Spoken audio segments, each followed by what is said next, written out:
ఏం తప్పు చేసింది ఎల్ఎన్టీ? మీకు అడ్డం వచ్చిందా? మీ బాంబులేటి శ్రీనివాసరెడ్డి గారి కంపెనీకి అడ్డం వచ్చిందా? ఇక్కడ కాంట్రాక్ట్లల్లో ఏమైంది? ఇబ్బంది ఏంది? ఇచ్చుకున్నావు కదా నువ్వే. నారాయణపేట కొడంగల్ లిఫ్ట్ ఇరిగేషన్ ప్రాజెక్టులో ఇదే ఎల్ఎన్టీ సంస్థ ఒక అంతర్జాతీయ సంస్థ. ఇది వాళ్ళకట క్వాలిఫికేషన్ లేదంట, బాంబులేటి కంపెనీకి మాత్రం క్వాలిఫికేషన్ ఉందంట. అంటే అంత గొప్ప కంపెనీ బాంబులేటిది, కానీ ఎల్ఎన్టీకి మాత్రం లేదంట. అట్లా ముఖ్యమంత్రి గారు కక్షగట్టి ఆయన సొంత నియోజకవర్గంలో ఉండే నారాయణపేట కొడంగల్ వరకు కూడా ఎల్ఎన్టీని కావాలని టెక్నికల్గా డిస్క్వాలిఫై చేయించి ఇన్సల్ట్ చేసి మీరు మా రాష్ట్రంలో నేనున్నంత కాలం పనిచేయడానికి వీల్లేదు అని చెప్పి కక్ష కడితే చివరికి వాళ్ళు ఈయనకు వంత పాడకపోతే, మేడిగడ్డ కొట్టుకపోతుంది అని నువ్వు చేసే చిల్లర ప్రచారానికి వంత పాడకపోతే అది రిపేర్ చేయొచ్చు, ఆ రిపేర్ కూడా మేమే చేస్తాం 250 కోట్లు పెట్టి అని చెబితే నీకు నచ్చక వాళ్ళకు కాంట్రాక్టులు దక్కకుండా చేసి, వాళ్ళను బతకనీయకుండా చేసి, సంస్థ లాభాలకు వెళ్ళి నష్టాలకు పోయేటట్టు చేసి చివరికి ఈ రకంగా ఎలగొట్టిండి. వాళ్ళ మెడలు పెట్టి నూకేసినట్టు ఒక రకంగా చెప్పాలంటే. తెల్లారులేస్తే ఈ ముఖ్యమంత్రి గారు మీరు వింటూ ఉంటారు, ఖజానా ఖాళీ, నా దగ్గర పైసలు లేవు, కోసుక తింటారా నన్ను, ఏం చేయాలి నేను అని మాట్లాడతారు. తెల్లారులేస్తే అప్పు పుడతలేదు అని తెల్లారులేస్తే డైలాగు రోజు. మరి వాళ్ళు నేను అడుగుతున్నా ముఖ్యమంత్రి గారిని, 15,000 కోట్ల రూపాయలు ఇవాళ మీరు తీసుకున్న ఈ అనాలోచిత నిర్ణయం వల్ల 15,000 కోట్ల రూపాయలు ఏదైతే ఒక ప్రైవేట్ సంస్థ భారం మోసిందో ఇన్ని రోజులు, ఇవాళ అది మొత్తం వచ్చి రాష్ట్ర ప్రజల నెత్తి మీద పడ్డది.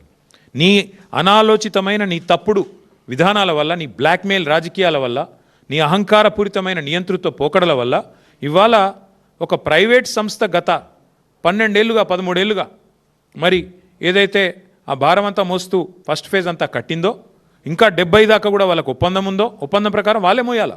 నష్టం వచ్చినా కష్టం వచ్చినా వాళ్ళకి ఇచ్చిన భూముల్లో కట్టుకోవాలి. ఆ కట్టుకున్న ద్వారా మీకు ఐడియా ఉండొచ్చు, లేదంటే ఒక నిమిషం చెప్తాను. మెట్రో సంస్థకి అప్పట్లో ఉన్న ప్రభుత్వం, కాంగ్రెస్ ప్రభుత్వం 280 ఎకరాల స్థలం ఇచ్చింది హైదరాబాద్లో, విలువైన స్థలం. ఏం చెప్పింది వాళ్ళకి?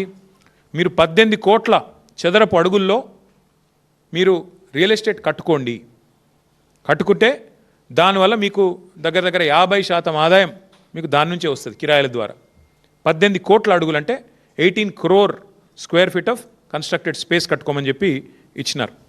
ఇంకో 50% టికెట్ల ద్వారా, 45% ఇట్లా ఈ కట్టుకున్న నువ్వు వాటి నుంచి వచ్చే రెంటల్స్ ద్వారా, 18 కోట్లు కట్టిన దాని నుంచి వెళ్ళి వచ్చే రెంటల్ ద్వారా, ఇంకొక 5% అడ్వర్టైజ్మెంట్ల ద్వారా వాళ్ళు చేసుకోవాలి. అంటే నీకు 2070 దాకా ఇట్లా సంపాదించుకునే మార్గం ఉంది ఎల్ఎన్టీకి. వాళ్ళు నిర్మాణ రంగ సంస్థ, వాళ్ళు ఫటాఫట్ కొన్ని కట్టినరు కూడా, పంజగుట్టలో మాల్ కట్టినరు, ఎర్రమంజిల్లో కట్టినరు, మాదాపూర్లో కట్టినరు, మిగతా కూడా కట్టిపించేది ఉండే. నువ్వు ఇప్పుడు ఆ 15,000 కోట్ల భారం వాళ్ళ మీదకి వెళ్ళి నీ నెత్తి మీద ఎందుకు పెట్టుకున్నావు? నీ నెత్తి మీదకి వెళ్ళి బలవంతంగా రాష్ట్ర ప్రజల మీద ఎందుకు రుద్దుతున్నావు? ఇవాళ ఉదయం ఆసిఫాబాద్లో మా ఎమ్మెల్యే కోవాలక్ష్మి గారు ఐటీడీఏ ఉద్యోగులు, అవుట్సోర్సింగ్ ఉద్యోగులు 7 నెలల నుంచి జీతాలు వస్తలేవని ధర్నా చేస్తుంటే ఆడపోయి వాళ్ళకి సంఘీభావం అని చెప్పి వాళ్లకు మద్దతుగా గొంతు కలిపింది మా ఎమ్మెల్యే కోవాలక్ష్మి. ఐటీడీఏ ఉద్యోగులు, చిన్న ఉద్యోగులు, అవుట్సోర్సింగ్ వాళ్ళు, వాళ్ళకు 7 నెలల నుంచి జీతాలు లేవు. కానీ ముఖ్యమంత్రి 15,000 కోట్ల భారం ఇలా రాష్ట్రం మీద మోపుతా ఉన్నాడు. ఎవరి కోసం? నీ అహంకారం కోసమా? నీ నోటి దీనికోసమా? దేనికోసం చేస్తూ ఉన్నావు?